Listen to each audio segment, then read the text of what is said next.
My name is Dan Hood, and I've been at UT this will be my 4th year. I'll be here for another 2. All right, I'm Shawnice Welch. There's been quite a bit of construction going on.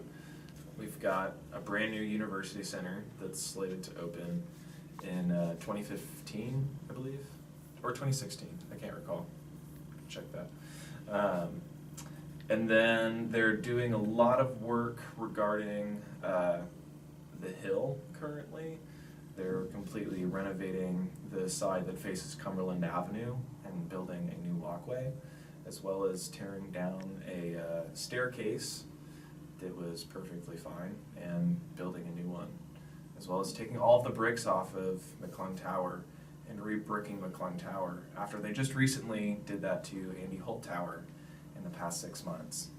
The university is in the middle of the city, pretty much, and basically trying to maneuver around it is a little difficult considering you have to keep stopping and changing lanes, or if you haven't been a certain lane in a long time, you have to turn around and go back, and it's kind of nerve-wracking. But for my job, which involves walking around campus and delivering books to every department on the campus, including the Hill and communications, it's been a big problem. It's been really frustrating. They have been diverting traffic and causing some just issues, and then above that, the things that I've found to be very problematic are tearing down completely functioning fine properties and staircases and buildings to just simply build new ones. It seems like a massive waste of our money.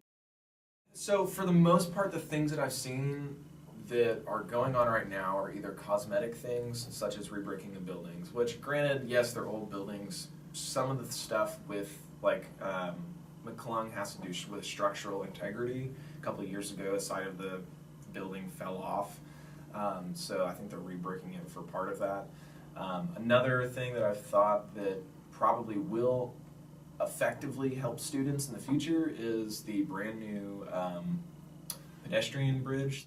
That's going to be really phenomenal. I think that actually looks to be a lot nicer than what it was before. I'm the type of person, I like to get in the car and get where I'm going. I don't want to go around the world. But it's kind of good because school's been around for a long time, and bigger buildings mean more students, more diversity, more people, new opportunities.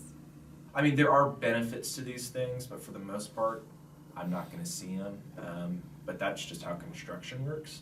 There's always a good and a bad side to it, but for the most part, I think it is good.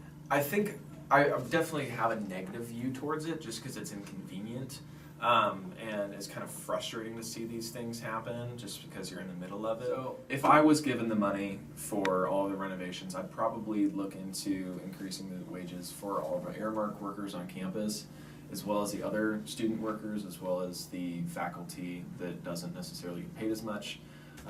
Which is not really a thing that most people think about, is that not all of our faculty and staff are the ones that are making hundreds of thousands of dollars a year.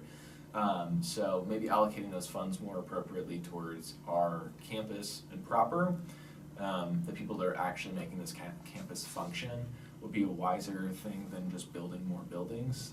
I think I probably would have made more parking, because parking here, no, doesn't exist. Like, you have to park way far away and walk everywhere. But I think that otherwise, I would have just made some more parking areas, maybe a couple garages here or there, and then done some more renovations, because a lot of the buildings have been well upkept over the years. So maybe a new coat of paint, or, some new doors and windows. Don't really have to tear down the whole building.